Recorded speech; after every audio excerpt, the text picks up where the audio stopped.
میں کافی ساری جب سے یہ بک ہم نے شروع کی ہے میں ان فیلنگز میں تھی کہ میں شیئر کروں، تو آج مجھے یہ ریلیونٹ لگا تو میں کر رہی ہوں. کہ اس کے بعد بالکل میرا نظریہ بدل گیا.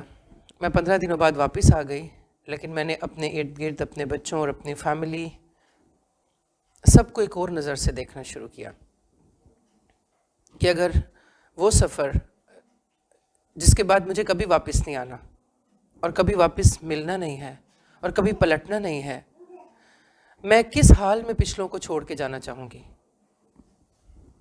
میں سوچ رہی تھی کہ ہم سب کو بھی اپنے ارد گرد والوں، اپنی فیملی، اپنے بچے، اپنے احباب، اپنے ریلیٹیوز، جو بھی ہمارے ارد گرد جن کے ساتھ بھی ہمارے معاملات ہیں، ہمیں نظر کر لینی چاہیے سنجیدگی سے اور چھوٹی چھوٹی چیزوں سے اوپر اٹھ جانا چاہیے. جیسے ہمیں حدیث میں ملتی ہے نا کہ 4 پڑوسی جو ایسی گواہی دے دیں تو اللہ تعالیٰ ان کے بارے میں کیا فرماتے ہیں اس میت کے بارے میں کہ اگر جو تمہارا اس کے بارے میں علم ہے میں نے وہ قبول کیا اور جو تمہیں پتہ نہیں ہے میں نے وہ بخش دیا. اور یہ کب ممکن ہے؟ جب ہم اپنے ارد گرد والوں کے ساتھ کس طرح سے رہ سکیں گے؟ ایک مسلسل ایک ایفرٹ ہے، مسلسل ایک ٹائم ٹو ٹائم سب کے ساتھ اچھے سے رہنا، چھوٹی چھوٹی چیزوں کی وجہ سے اپنے معاملات خراب نہ کرنا، درگزر کا معاملہ کرنا، تبھی تو وہ اچھی گواہی دیں گے. اگر ہم اریٹیٹنگ ہیں، آل ٹائم نیگیٹو اپروچ رکھنے والے، چھوٹی سی بات کو بڑھا دینے والے، تو اس ٹائم پہ گواہیاں کیسی ہوں گی؟ اور اگر کوئی غلط اور جھوٹی گواہی دے گا بھی تو اللہ تعالیٰ جھوٹی گواہی کو تھوڑی نہ ریگارڈ کریں گے، وہ تو دلوں کے حال جاننے والے ہیں. اور ہم یہ بھی پڑھ چکے ہیں کہ جب کوئی غلط بیانی کر کے یا مبالغہ آرائی کر کے میت کے بارے میں کوئی بات کر رہا ہوتا ہے تو فرشتے میت کے سینے میں خونسا مارتے ہیں اور کیا کہتے ہیں کہ واقعی تو ایسے اور ایسے ہے. تو بہرحال واپسی کو وفات کے اوقات میں، روانگی کے وقت معاملات کو سمجھنا اور اس وقت کے لیے خود کو تیار رکھنا، یا پھر کوئی اور ہمارے سامنے اپنے اس سفر پہ جا رہا ہے اس کے معاملے میں بھی یہ تعلیم لوگوں تک پہنچانا، یہ شعور ان کو دینا کتنی بڑی ذمہ داری کی بات ہے. ایون میت کے پاس یا جانے والے کے پاس صرف کلمے کا ورد ہی کرنا، دن میں 5 مرتبہ اذان ہوتی ہے، اور میں سوچ رہی تھی کہ اگر صرف اذان کو بھی ہم خاموشی سے سننا شروع کر دیں تو کلمہ طیب اور گواہی کے کلمات ہمیں دن میں کتنی مرتبہ رپیٹ ہو جائیں. مگر اذانیں ہو رہی ہوتی ہیں، لوگ اپنی باتوں میں مشغول ہوتے ہیں، وہ اس تھوڑے سے وقفے کے اندر بھی خود کو ٹھہرا نہیں پاتے، پوز نہیں دینا چاہتے، وقفہ نہیں لینا چاہتے اپنی کاروائیوں سے یا اپنی باتوں سے. تو جب دن میں اتنی دفعہ یاد دہانی کے موقع ہم گنوا دیتے ہیں تو اس آخری وقت میں کیسے یاد آ جائے گا ایک دم؟ تو رسول اللہ صلی اللہ علیہ وسلم کی حدیث بھی ہے، بے شک دوسرے کو پڑھایا نہ جائے لیکن اس کے سامنے کلمے کو دہرانا ہی وہ بھی تلقین کا ایک طریقہ ہی ہے. اور جب روح نکل جائے تو پھر کیا کرنا چاہیے؟ میت کی آنکھیں بند کر دی جائیں.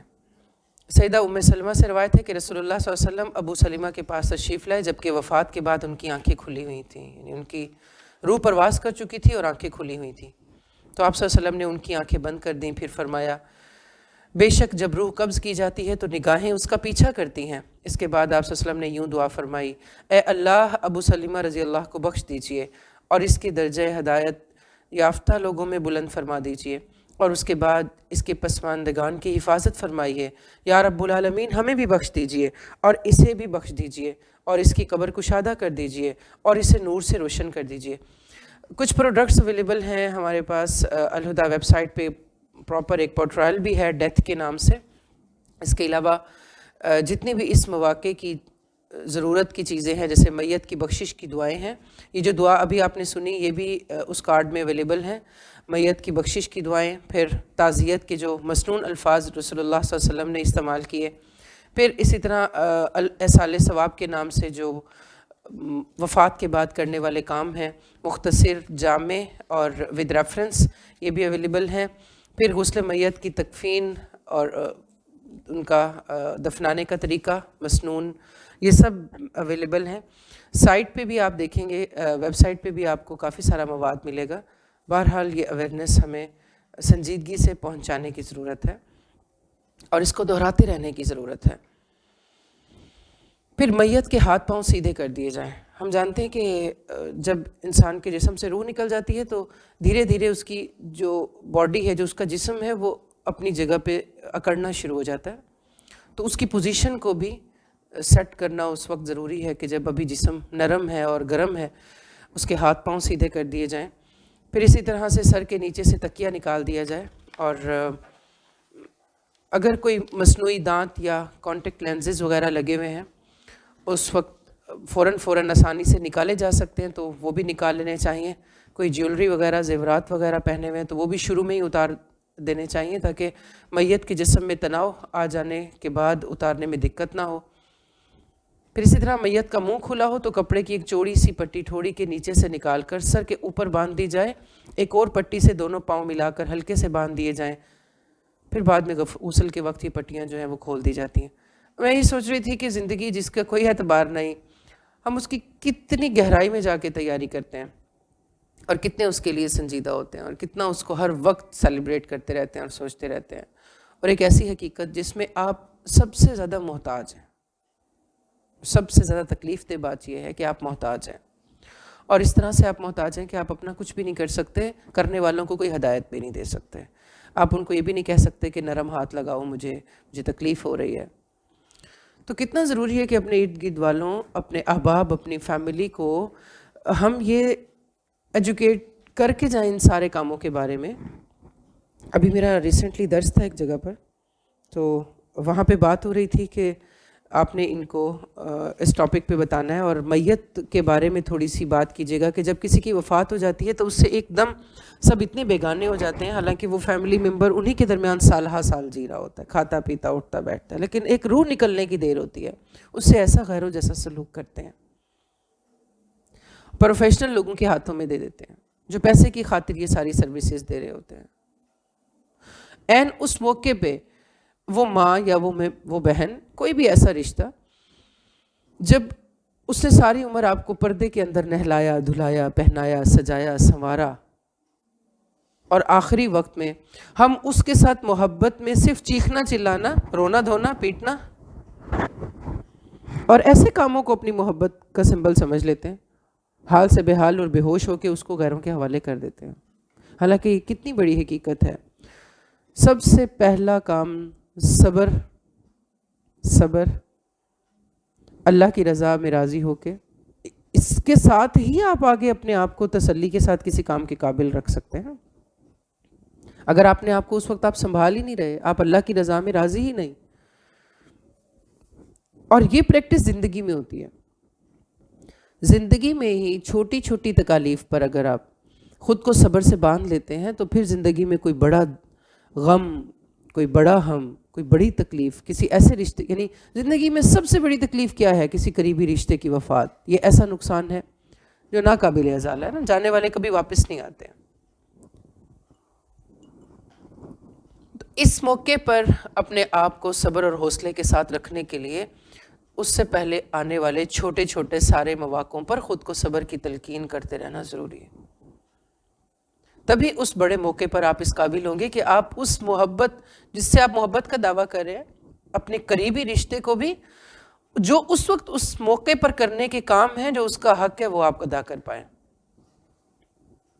کیونکہ محبت کا حق اب یہ تو نہیں ہے کہ وہ آپ رونے دھونے میں اور بے ہوش ہونے میں مصروف ہو گئے ہیں، اور جن کے ساتھ آپ محبت کا دعویٰ کر کے یہ سب کر رہے ہیں آپ نے ہوش ہی اپنے گنوا دیے ہیں، وہ اب غیروں کے حوالے ہیں. اور جس نے ساری عمر کیئر کی وہ اب خود اپنے لیے کچھ نہیں کر سکتے، اور جو کرنا جن کا فرض بنتا ہے وہ اپنے آپ کو اس قابل ہی نہیں چھوڑ رہے. تو سب سے پہلے کرنے کا کام کیا ہے؟ صبر، حوصلہ، اللہ کی رضا میں راضی رہنا.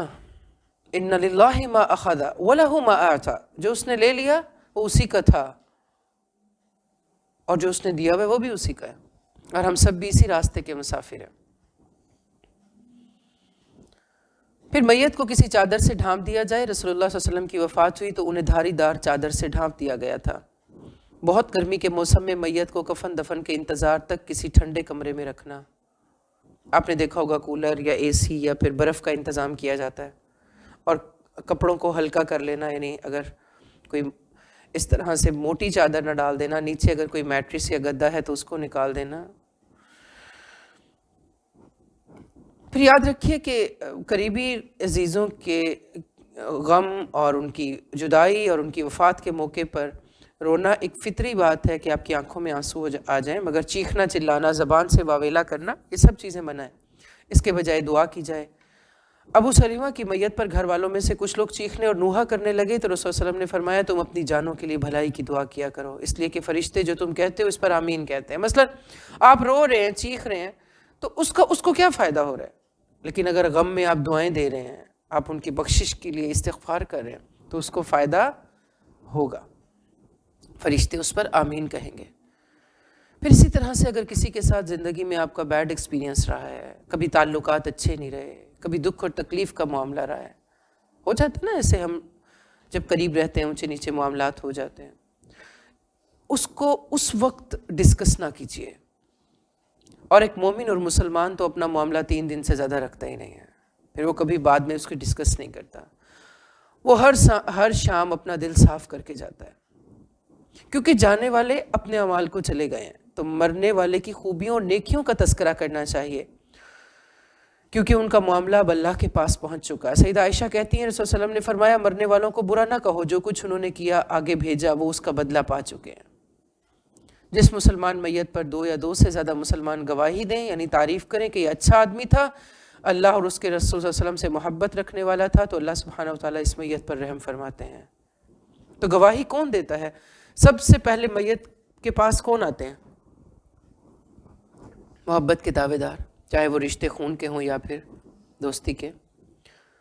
تو ہمیں اپنے تعلقات اور اپنی دوستیوں میں بھی نظر رکھنی چاہیے کہ کس طرح کے لوگوں کے ساتھ ہماری پی آر ہے، ہمارے ریلیشن شپس ہیں، کہ کیا یہ وہ لوگ ہیں جو دین کی سمجھ رکھنے والے ہیں، اللہ سے ڈرنے والے ہیں، متقی ہیں، سنبھل کے زبان استعمال کرنے والے ہیں، دلوں کے صاف ہیں، کہ اس اہم موقع پر ہمارے لیے دعائیہ کلمات ادا کریں گے، اچھی گواہی دیں گے، بے لوث ہیں، خیر خواہ ہیں. اور خیر خواہ رشتے کس کو ملتے ہیں؟ جو خود بے لوث ہوتا ہے، جو خود سیلف لیس ہوتا ہے، جس نے خود تعلقات بغیر مفاد پرستی کے نبھائے ہوتے ہیں. تبھی یہ تعلقات اور یہ رشتے اور یہ احباب جو ہیں وہ اس موقع پر آپ کے لیے اچھی فیلنگز کے ساتھ اچھی گواہی دے سکتے ہیں. تو یہ سارا کچھ زندگی میں متعین کرنے والی معاملات اور چیزیں ہیں. پھر پڑوسی کی گواہی جو ہے وہ بھی ہمارے دین میں بہت اہمیت رکھتی ہے. ایک حدیث قدسی ہے، جو مسلمان بھی وفات پائے 4 قریبی پڑوسی اس کے حق میں بھلائی کی گواہی دیں تو اللہ رب العزت فرماتے ہیں میں نے تمہاری بات مان لی اور جو تم نہیں جانتے اسے بھی معاف کر دیا. کیونکہ پڑوسی آپ کے بارے میں اچھی گواہی کب دیں گے؟ جب ہم ان کے ساتھ کنٹینیوسلی اچھے ہوں گے، ان کی زیادتیوں پہ بھی ان کے ساتھ ہمبل رہیں گے، کیونکہ جو جتنا قریبی ہوتا ہے وہ آپ کو اتنا زیادہ جانتا ہے. شوہر ہے، بیوی ہے، بچے ہیں، ماں باپ ہیں، بہن بھائی ہیں، وہ ہمارے بارے میں کیسے گواہی رکھتے ہیں؟ ہمارے قریبی رشتے، روز ملنے والے، برتنے والے، لین دین جن کے ساتھ ہیں، وہ کیسے رشتے ہیں؟ وہ ہمارے بارے میں کیا سوچتے ہیں؟ اللہ تعالیٰ فرماتے ہیں میں نے تمہاری بات مان لی، جو تم نہیں جانتے اسے معاف بھی کر دیا. یہ اسی وقت ممکن اور قابل قبول ہے جبکہ زندگی میں پڑوسیوں کے ساتھ تعلقات اور معاملات اچھے ہوں. ایک مرتبہ رسول صلی اللہ علیہ وسلم نے فرمایا جبرائیل علیہ السلام پڑوسی کے بارے میں مجھے اتنی وصیتیں کرتے رہے حتیٰ کہ مجھے خیال ہوا کہ وہ جائیداد میں بھی وارث بنا دیں گے. تو اس اہم موقع پر اپنے جذبات کو کنٹرول میں رکھنا بہت ضروری ہے. اور بعض اوقات ایسا ہوتا ہے کہ میت کی چارپائی کو اٹھانے کے لیے آ رہے ہوتے ہیں تو ان کو آنے نہیں دیا جا رہا ہوتا، یا چارپائی کو زور سے پکڑ کے بیٹھ جاتے ہیں یا نہیں لے کر جاؤ، اور اس طرح سے ہمیں سیرت میں رسول اللہ صلی اللہ علیہ وسلم کی طرف سے جو چیزیں اس موقع پر ملتی ہیں وہ یہ کہ میت کو بوسہ دیا جا سکتا ہے۔ سیدہ عائشہ فرماتی ہیں رسول اللہ علیہ وسلم نے عثمان بن مظعون کی میت کو روتے ہوئے بوسہ دیا تھا، اس حال میں کہ اشک مبارک عثمان رضی اللہ کے چہرے پر گر رہے تھے۔ سیدنا ابو بکر رسول اللہ علیہ وسلم کی وفات کے بعد ان کے پاس پہنچے، ان کے چہرے مبارک سے کپڑا اٹھا کر ان پر جھکے اور آنکھوں کے درمیان بوسہ دے کر رو دیے۔ پھر اس موقع پر کام کرنے والے جو کام ہمارے ذمے ہیں یا جو قریبی رشتہ داروں کو کرنے چاہیے، ہوش و حواس سنبھالتے ہوئے جو ان کی ذمہ داری بنتی ہے، ان میں ایک اہم چیز ہے موت کی خبر دینا۔ مرحوم کے رشتہ داروں، دوستوں اور نیک لوگوں کو موت کی خبر یا اطلاع کرنا مسنون ہے تاکہ وہ اس کے جنازے میں حاضر ہو جائیں۔ تاہم جیسا کہ پہلے بھی ذکر ہوا، اس اطلاع کو اعلان کی شکل دینا اور اہم مقامات پر اس کی تشہیر کرنا منع ہے، اور یہ نعی میں بھی شمار ہوتا ہے۔ زمانہ جاہلیت میں کسی کی وفات پر کچھ ایسے لوگ مقرر کر دیے جاتے تھے جو آبادیوں میں جا کر ڈھول پیٹنے کے ساتھ ساتھ نوحہ اور بین کر کے وفات کا اعلان کرتے۔ جتنے بڑے سردار کی موت ہوتی اتنے زیادہ اہتمام کے ساتھ دور دراز تک یہ اعلان کیا جاتا۔ اس عمل کو نعی کہا جاتا تھا۔ تو صحابی رسول صلی اللہ علیہ وسلم حذیفہ بن یمان اس بارے میں اتنے محتاط تھے کہ جب بھی ان کا کوئی عزیز وفات پا جاتا تو کہتے کسی کو اطلاع نہ کرنا، مجھے خدشہ ہے کہ یہ نعی میں شمار نہ ہو جائے، کیونکہ میں نے رسول اللہ صلی اللہ علیہ وسلم کو نعی سے منع فرماتے سنا ہے۔ تو بہترین طریقہ کیا ہے پھر؟ بہترین طریقہ یہ ہے کہ کسی جاہلانہ رسم کے بغیر کسی مسلمان کو کسی دوسرے مسلمان کی وفات کی خبر یا اطلاع دی جائے۔ ایسا کرنے والا ساتھ یہ درخواست کرے کہ مرنے والے کے حق میں مغفرت کی دعا کر دیں، جیسا کہ رسول صلی اللہ علیہ وسلم نے نجاشی کی وفات کی اطلاع کے موقع پر فرمایا تھا۔ آپ نے فرمایا اپنے بھائی کے حق میں استغفار کرو۔ رسول اللہ صلی اللہ علیہ وسلم نے نجاشی کے علاوہ زید، جعفر اور عبداللہ بن رواحہ رضی اللہ عنہم اجمعین کی شہادت کی اطلاع بھی مسلمانوں کو دی۔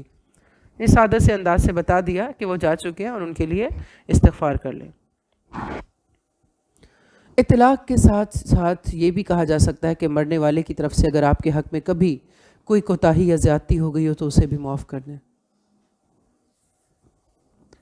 اس موقع پر موجود تمام لوگوں کو ایک مرتبہ یہ یاد دہانی کرا دی جائے۔ پھر موت کی خبر سننے والا جو ہے وہ کیا کہے؟ قرآن پاک میں اللہ تعالیٰ فرماتے ہیں وَبَشِّرِ الصَّابِرِينَ الَّذِينَ إِذَا أَصَابَتْهُمْ مُصِيبَةٌ قَالُوا إِنَّا لِلَّهِ وَإِنَّا إِلَيْهِ راجعون۔ بعض اوقات لوگوں میں نے نوٹ کیا کہ یہ کلمہ بھی پورا ادا کرنا نہیں آ رہا ہوتا ان کو۔ خوشخبری دیجیے ان صبر کرنے والوں کو کہ جب بھی کوئی مصیبت آتی ہے تو کہہ دیا کرتے ہیں ہم خود اللہ ہی کی ملکیت ہیں، ہم اسی کی طرف لوٹنے والے ہیں، ان پر ان کے رب کی نوازشیں اور رحمتیں ہیں، یہی لوگ ہدایت یافتہ ہیں۔ تو ہمیں یہاں سے کیا پتہ چلتا ہے کہ جب کوئی اطلاع دینے والا کہے تو ضروری ہے کہ انسان جواباً کیا کہے؟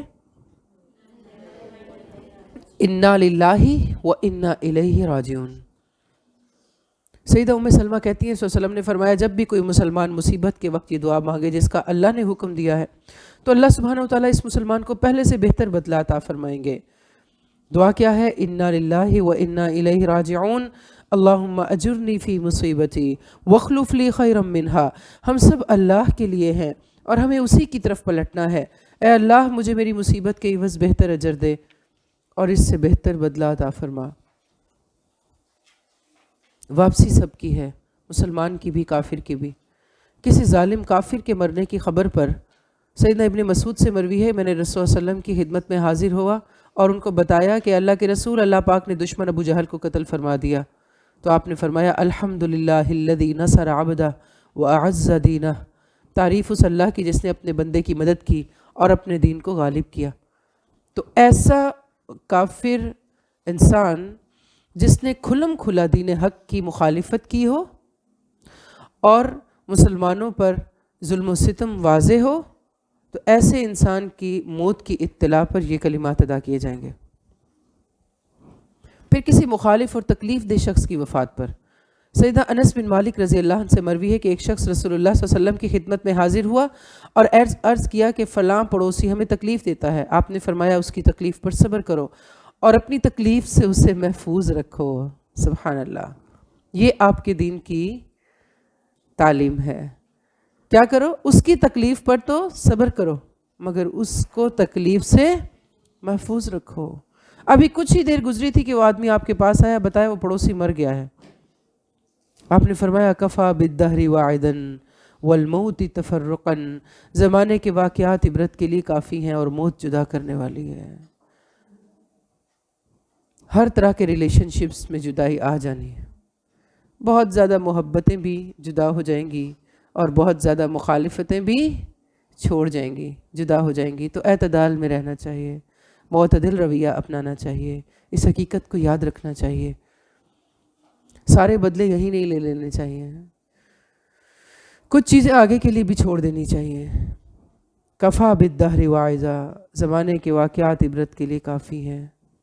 عبرت کی نگاہ ہونی چاہیے، اور عبرت کی نگاہ رکھنے کے لیے موت کی یاد بہت زیادہ فائدہ مند ہے.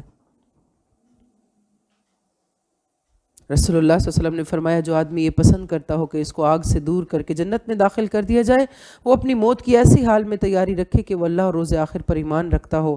نیز وہ لوگوں کے ساتھ اسی طرح کا برتاؤ کیا کرے جس برتاؤ کو خود اپنے لیے چاہتا ہے. کتنا بہترین کرائیٹیریا ہے. جیسے اپنے لیے چاہتے ہیں ہم. کسی سے کل میری بات ہو رہی تھی تو انہوں نے کسی کے بارے میں ایسی بات کی کہ ہاں مجھے وہ پسند نہیں ہے اور میں جانتی ہوں ان کے بارے میں دس اینڈ دیٹ. کبھی ان کا معاملہ ہوا تھا بہت عرصہ پہلے ان کے ساتھ، تو کچھ ان کے ساتھ انہیں محسوس ہوا کہ انہیں تکلیف پہنچائی گئی. تو بہرحال میں نے بولا کہ جیسے ہم اپنے لیے یہ امید کرتے ہیں، ہم سوچتے ہیں، ہمیں یہ گمان ہوتا ہے کہ ہم ڈے بائی ڈے سیکھ رہے ہیں، آگے بڑھ رہے ہیں، بدل رہے ہیں، میچیور ہو رہے ہیں. اپنے بارے میں ہم سب کو یہ خیال ہوتا ہے نا، لوگوں کا اپنے بارے میں گمان، لرن کر رہے ہیں.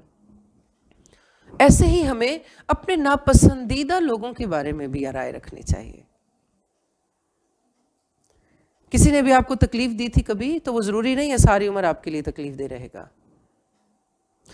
کوئی غلطی پر تھا، وہ ساری عمر غلطی پہ رہے، یہ ضروری نہیں ہے. ہم جیسے اللہ رب العزت سے چاہتے ہیں کہ وہ ہماری ستر پوشی کرے، ہمارے گناہوں کو ڈھانپ دے، ہماری کمیوں کوتاہیوں کو معاف کر دے، ہم پل پل اپنے رب کے قریب ہوں، ہمیں ہماری غلطیاں دکھائے، ہم ان پہ کام کریں. یہی گمان ہمیں باقی سب لوگوں کے بارے میں بھی رکھنے چاہیے.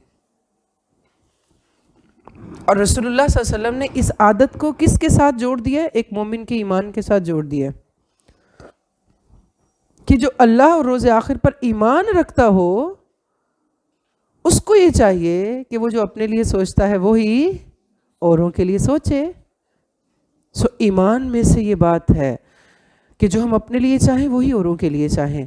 وہ صرف میٹیریلز میں نہیں ہے، وہ باقی بھی ہر چیز میں، وہ خیالات میں بھی ہے، وہ معاملات میں بھی ہے، وہ امیدوں میں بھی ہے، وہ خواہشات میں بھی ہے. جیسے ہم اپنے لیے خیر مانگتے ہیں ایسے ہم اوروں کے لیے بھی چاہیں تو کتنی زندگی سکون میں آ جائے، موت کی تیاری کتنی آسان ہو جائے، دل کتنے ہلکے پھلکے ہو جائیں اور کتنے پرسکون ہو جائیں ہم.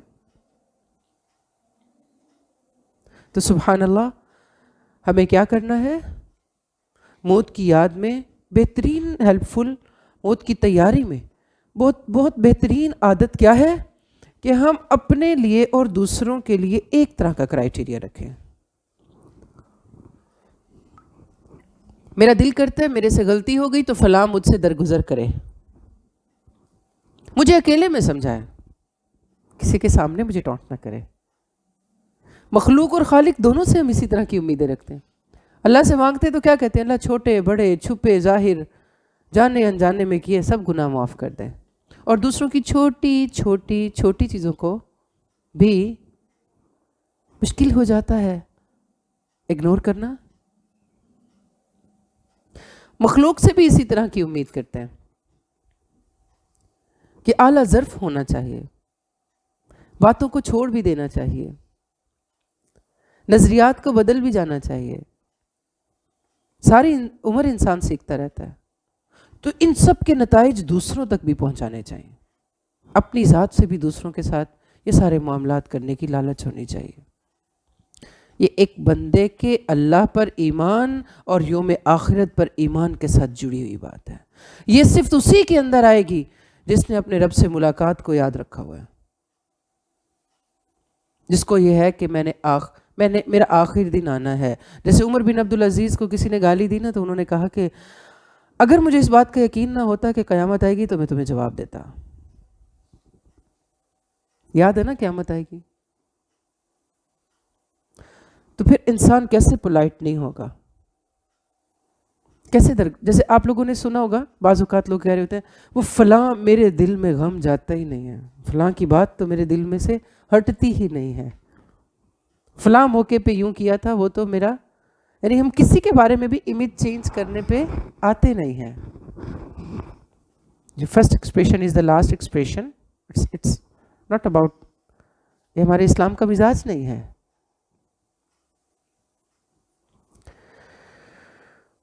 بہرحال ایک اللہ پر ایمان لانے والا شخص جس نے اپنی زندگی، اپنی موت اللہ کی رضا کے مطابق جی کر واپسی کو اللہ کی خوشنودی کے ساتھ اس سفر پر وہ روانہ ہونا چاہتا ہے، وہ اپنے ایمان، اپنے رب کے ساتھ عہد اور اپنے رب کے ساتھ ملاقات، اس کو سامنے رکھتے ہوئے سب کے ساتھ چلے گا. آج کے لیے اتنا کافی ہے. سبحانک اللہم ربنا وبحمدک نشہد ان لا الہ الا انت نستغفرک ونتوب الیک. السلام علیکم ورحمۃ اللہ وبرکاتہ.